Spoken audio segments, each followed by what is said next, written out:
So in this segment, we're going to be talking about UK steelmakers left behind as the US ends its trade war with the EU. So what's happened is the US and the EU have come to an agreement to end the trade war started by Donald Trump, but the UK has not been included in that ending, which makes sense because we're not part of the EU anymore and we're not on Joe Biden's Christmas list. President Biden has signed a deal to end tariffs on steel imports from the EU, which were imposed by his predecessor, number 45. The agreement does not cover exports from the UK, putting British steelmakers at a disadvantage. The UK was originally included in that list to be banned, and we're not included on the list to get unbanned, essentially, which is not great news if you work in British manufacturing, but the Americans don't owe us anything, so I'm not surprised this has happened.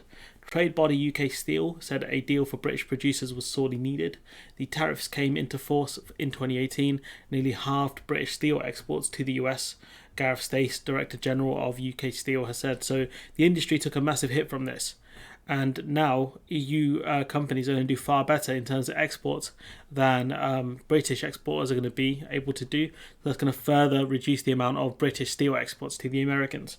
The US is the second largest market for British-made steel, but the new deal will put UK producers at a competitive disadvantage compared to European rivals who will be able to ship their products without paying import taxes, which would be a significant amount.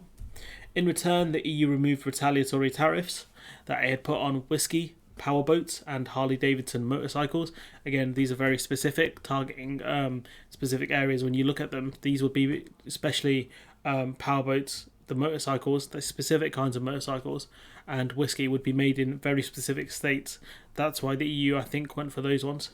Whilst it is promising to see the US take steps to open up access to its steel markets again, there is significant concern that UK producers have been left behind in the process and continue to wait for their own deal. Now, I've got news for you, Mr. Stace. We're going to get a better deal than what the EU have gotten.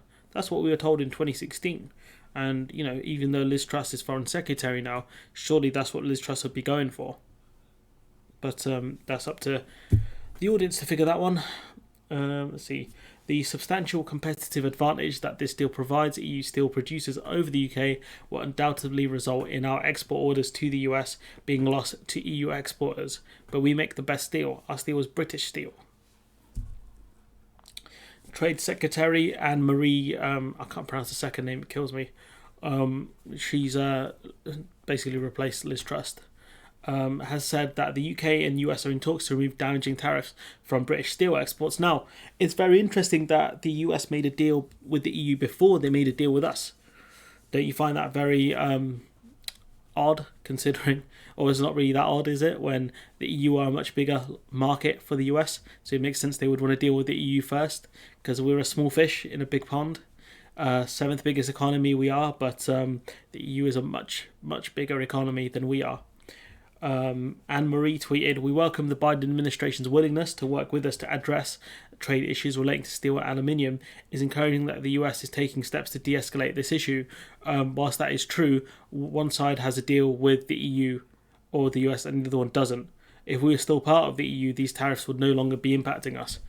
But it does show you how important it is to remember your place in this world, I suppose. The US and EU hope the pact will limit the amount of so-called dirty steel from countries such as China, where steel pollution accounts for as much as 20% of all CO2 emissions. The country currently produces more than half of the world's steel, which makes sense. Their emissions would be high.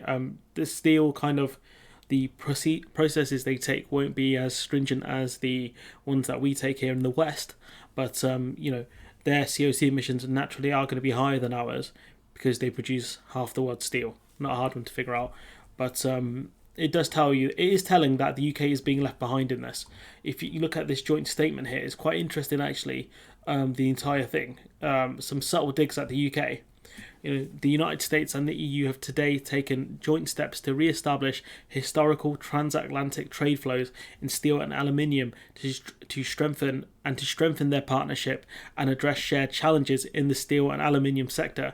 As a result of that partnership, they intend to negotiate for the first time a global arrangement to address carbon intensity and global overcapacity. So the EU and the US are taking a lead here to deal with the pollution that is caused by steel production.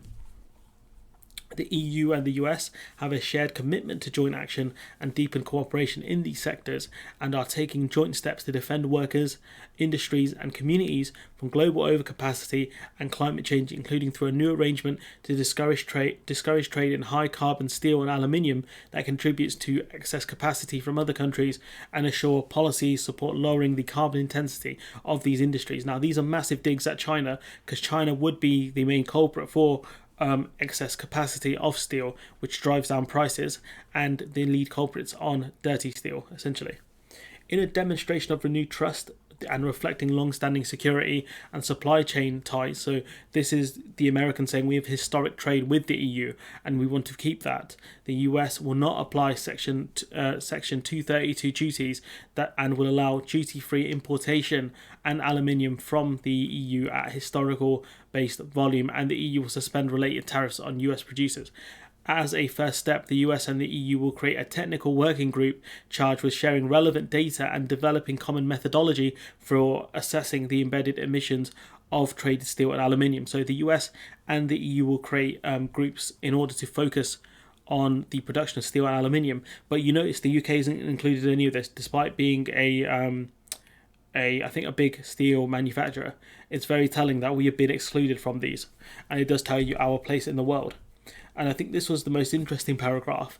A global arrangement reflects a joint commitment to use trade policy to confront the threats of climate change and global market distortions, putting workers at the centre of the trade agenda. The global arrangement will be open to any interested country that shares our commitment to achieving the goals of restoring market orientation and reducing trade in carbon-intensive steel and aluminium products. So this is a bit of a dig, I think, at the UK here, saying the global arrangement will be open to any interested country. Now, obviously, the UK is going to be very interested in this kind of agreement because it's going to deal with overcapacity, which does impact the overall steel price.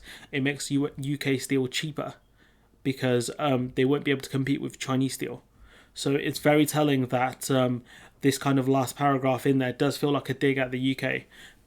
The final kind of article I wanted to talk about was this one, where I wanted to talk about it at the time, but I kind of missed the boat on it a bit, which is that UK steel manufacturers have appealed to the government over the energy crisis because they claim that they're being laughed at by the European rivals because they're paying so much for electricity and they're not being able to compete with the EU manufacturers. And now, combined with the fact that the EU have kind of gotten back a huge export market in the US because of the end of tariffs, essentially, or the lowering of tariffs, and the UK still has to pay those tariffs. So that makes our steel less competitive against EU steel automatically. And then you've got the higher cost from the electricity, which means that UK steel is going to be even higher than potentially EU steel because of the higher electricity costs. So it's not a good day to be working in the British steel manufacturing industry. I'll tell you that for free. And what we can tell from this is that the Americans and the EU are going to work far more closely together to deal with global issues. And the UK has been excluded from this, which makes sense. We're not a part of the EU anymore. We're not a heavy hitter. We're not big boss. And the fact that people don't understand that is very painful. But the point remains, we're in a situation where we've been frozen out, essentially. Not frozen out, sorry. We have decided to freeze ourselves out of the thing that made us exceptionally powerful, the EU. We would have a lot of clout in these sorts of meetings. We are the second biggest export of steel to the US. In terms of in Europe, we could have had a massive say in these things, but we're out of the EU. We're out of the thing that made us a power. Essentially, we were part of a superpower. That's what the EU is, and this is the situation now. This is the world that we've made for ourselves, and I don't have any sympathy for us, really. I don't think anyone should. This will be a harsh lesson, I think, for a lot of people in Britain, especially the ones that work in the steel manufacturing industry, unfortunately. But I'm going to leave it there. Let me know what you think in the comments below. Like, comment, share, subscribe. Support me on Patreon if you can, and hopefully I'll see you in the next one.